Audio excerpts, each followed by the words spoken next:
So one of the things that we wanted to do was to try and segment consumers in these markets. We felt that there were some themes that weren't necessarily country-specific, but maybe actually a higher level than that. So we performed a cluster analysis on this data, and we really looked at four main areas.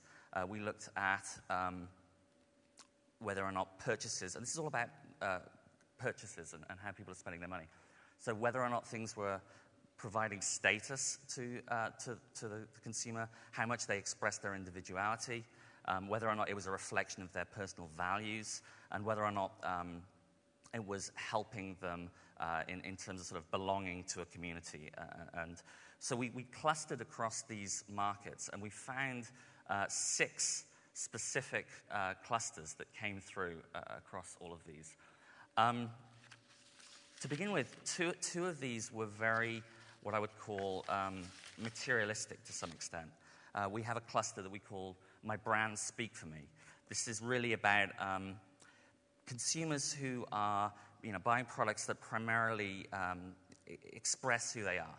So it's important to me that friends approve of the things I spend money on. I buy brands because they express my values. This is sort of an outward materialism. The markets where this was really strong are the BRIC markets, and India in particular indexed very high on this cluster. And that's a theme that we've seen throughout this data, that is a market where consumers are extremely brand loyal, very, very brand loyal, and more so than even in China. And that was somewhat of a surprise to us as we looked at this, but India was clearly a very brand loyal market. The other cluster that was more of this sort of outwardly materialistic, we call them I buy, therefore I am. These are, they buy brands because they reflect my style. This is about status. My possessions are a sign of my personal and my family's success. The markets here that indexed on this, again, BRIC, but particularly Russia and China were the two that really indexed heavily on this.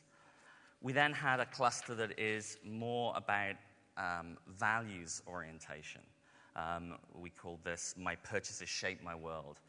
These are people who say things like, every purchase I make has an impact on the world and society and the earth. I have the ability to influence the circumstances of others. They index very highly on that. Markets that fall into this category are the US and Australia, interestingly. Another one of these clusters that is more values-oriented is what we call practical makes perfect. It's virtuous to spend things that serve a very practical need, and it's bad to want things that aren't really, a necessity.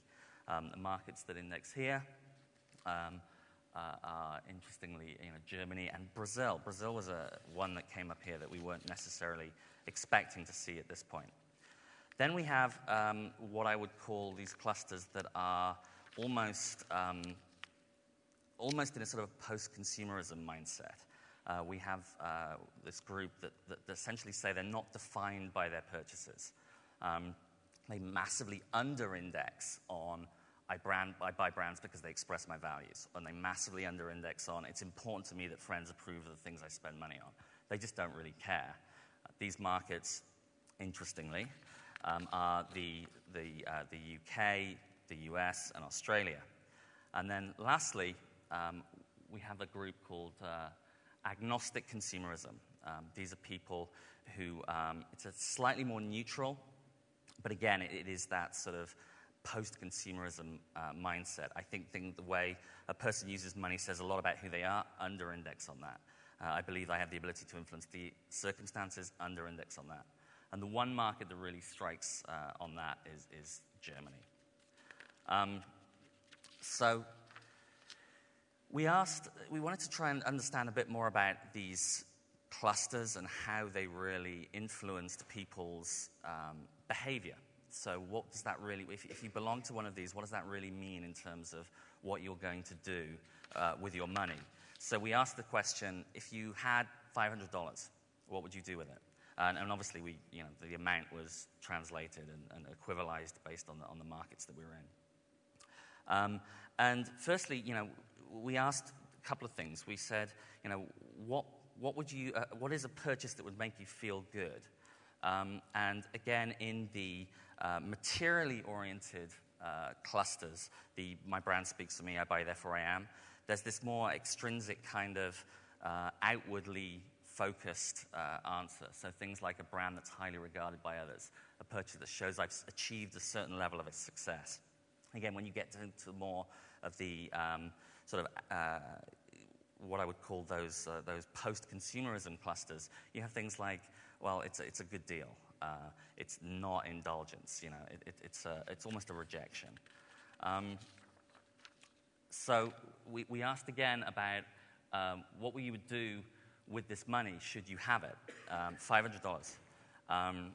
Brick markets tend to be slightly more materialistic. The answers here that you could have are put it in a savings account, pay off debt, spend it on something you want. There's quite a lot of saving going on here. You look at US, Australia, and Spain, there's a lot more about, well, I have this debt, I have to pay it off. Half of the US are basically saying that they would use this money to actually pay down the debt that they've accrued. And there's relatively little spending going on something that they really would like.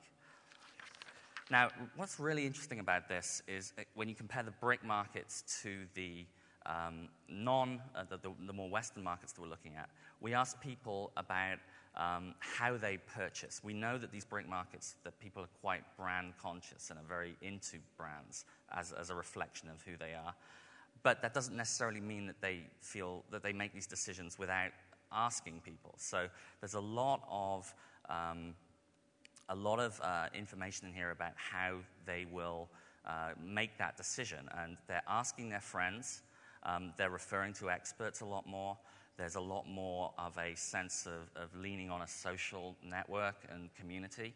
And this is something that we see in a lot of the data that clearly, absolutely in China, but across all of the BRIC markets, that there's such a huge explosion in the use of social media and blogging, and people are really relying on that to help them make their purchase decisions.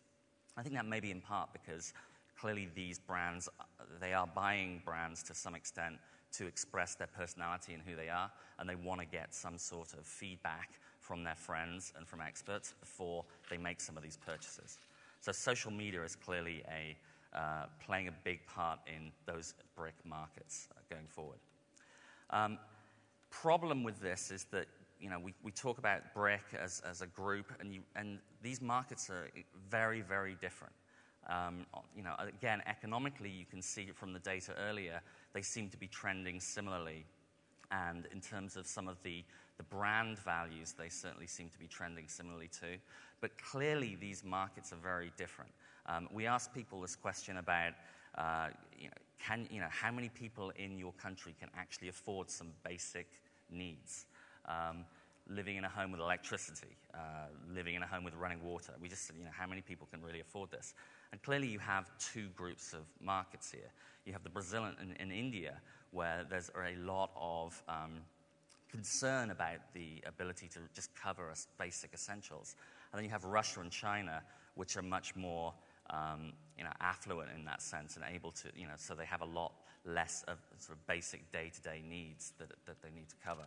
So you can't really group all of these markets together. You really need to dig a lot deeper in. And when you start looking at some of these countries, you start to see some very different trends. So Russia, for example, is a really interesting market, and there's a lot of money that Russians are spending on things like personal grooming, health and beauty.